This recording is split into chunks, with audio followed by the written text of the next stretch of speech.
The Chicago Bears are on the clock. We are previewing a team in the NFC North every day this week. They're 50-1 to win the Super Bowl, Paulie, at DraftKings, 30-1 to win the NFC. Oh, my God. What would you need? 4-1 to win the NFC North. Their win total is 7.5, now juiced at minus 130 to the over.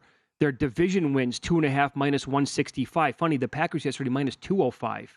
But they have less juice on the over and longer Super Bowl odds. Playoffs are plus 155. Again, I have a lot on this team today, but you're not buying any of this offseason hype, huh? Well, this happened. It's bound to happen, but it's unfortunate, but it's the way it goes. So in our betting guide, my top play is Bears under. Zach Cohen has Bears over. But this is the most polarizing team, along with Fields, when you look at social media and how people evaluate quarterbacks as well. I just think it's an enormous jump to go from 3 wins to 8. And remember, they were 2-1 last year, so they lost 13 of their last 14 games. There was a little bit of tanking involved, and you'll get to that coming up with the trades. But the defense was lousy. We don't know if Eberflus can coach. Points allowed last year in some of the games, 49, 35, 31, 31, 28, 35, 41, 29. Couldn't stop a nosebleed. You can't predict injuries, but if there's ever a quarterback other than Tua that's prone to get hurt, it could be Fields because he's running so much. And it was the most sacked quarterback in the league last year as well. Last in passing, last in scoring defense, most sacked quarterback, couldn't stop the run. Horrible going back the last couple years, ATS against the division. Steve Makinen in our guide says this is the 23rd best team in the league. Per his numbers. With his power ratings. You know, I'm with you. I think that Green Bay has a better year. The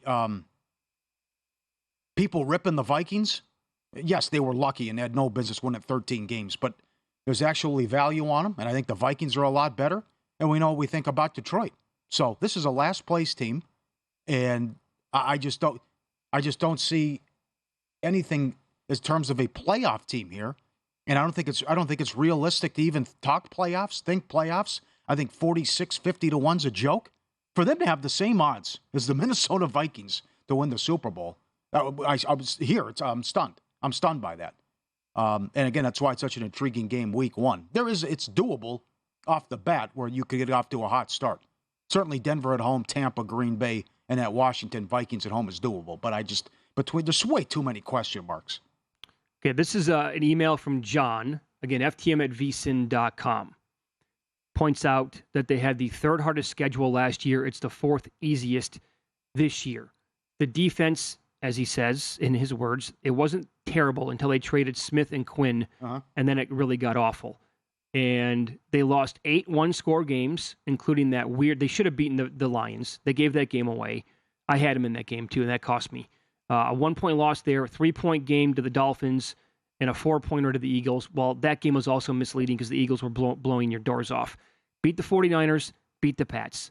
They've added DJ Moore. They got rid of Montgomery, but I think that's going to be addition by subtraction because I think Herbert and the rest of the backups now, including the kid they drafted out of Texas who was behind Bijan, I think the running backs are actually going to be better this year. And the defense has to be better because not only did they bring in Edmonds and Edwards at linebacker, 2 very good players, they also brought in Inakwe on the defensive line not that long ago. I will point out that Pro Football Focus ranks their secondary at 20th going into the season. I like the talent in the secondary. I think they got better individual parts than that. So I think the defense will be better. And keep this in mind, too, with the rest disparity in the schedule. The Jets, the Bears, and the Commanders have 12 extra days of rest than their opponents. Yeah, that's the most in the league. So the 2 teams with the best net rest edges last year, the Bills plus 12, Lions plus 11, each went over their win totals. Remember, the 3 teams that had the biggest negative rest disparity last year, Packers, Patriots, Texans, all went under their win totals. Again, it's the 4th easiest or 6th easiest, depending on where you look. It's also the 6th easiest schedule over the first 6 weeks. They have 4 primetime games. I can't get there with the numbers again. I think they're going to be improved. But I can't. To bet over 7.5 wins from a team that won 3 a year ago on a quarterback that I don't know if he can throw the ball down the field yet. Right. It's kind of taking it's risky business when you're throwing down your own hard-earned money. So I can't do that. But here's what scares me about it. He's a running back, not a quarterback. So far, as yeah. of now. We have a good friend out here who has been in the sports betting business for a long time. He's really good on the NFL. He has been insane, Paulie, at picking games in contests the last 2 years. He loves the Bears. Why? And he told me Did this. he elaborate? He told me this back in June. He's buying everything about him. When I was going over a potential pick in the draft this past week, when you were picking 8th, I was picking 10th. Yeah. We agreed that an NFC long shot might not be a bad choice. He said, I'm all in on the Fields MVP hype and the Bears this year. He thought me taking the Bears at 10th overall at 46-1 was a play I should have considered, and I didn't. And so that scares me a little bit because the guy has been, what did he go, 17 and here's how it works in his the contest plays. He's they do it every single year. It's 5 friends. Each guy gets 1 pick. 2 years ago, what was he, 17-1 with his 1 pick, ATS? Yes. And last year he was 14-4 or Yes. 15-3, something like that. Yes.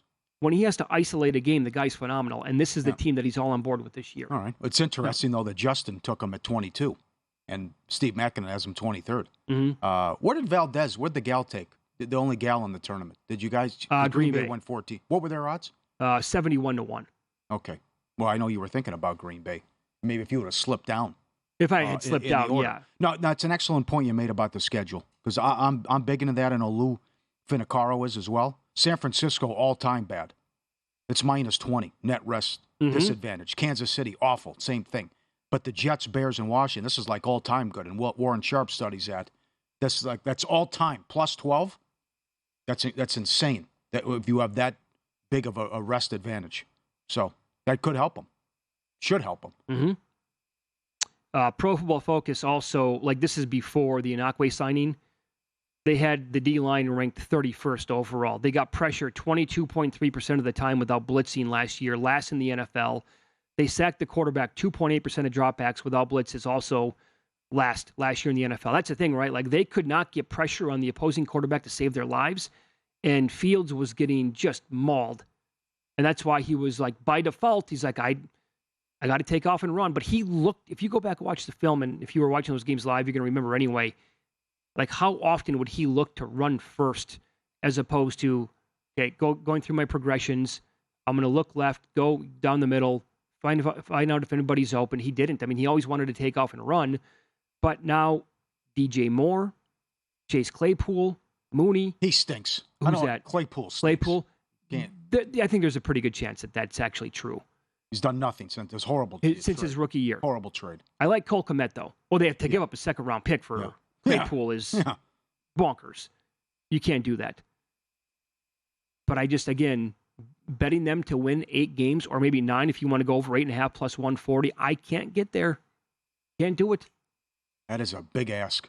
That's a big jump. Mm-hmm.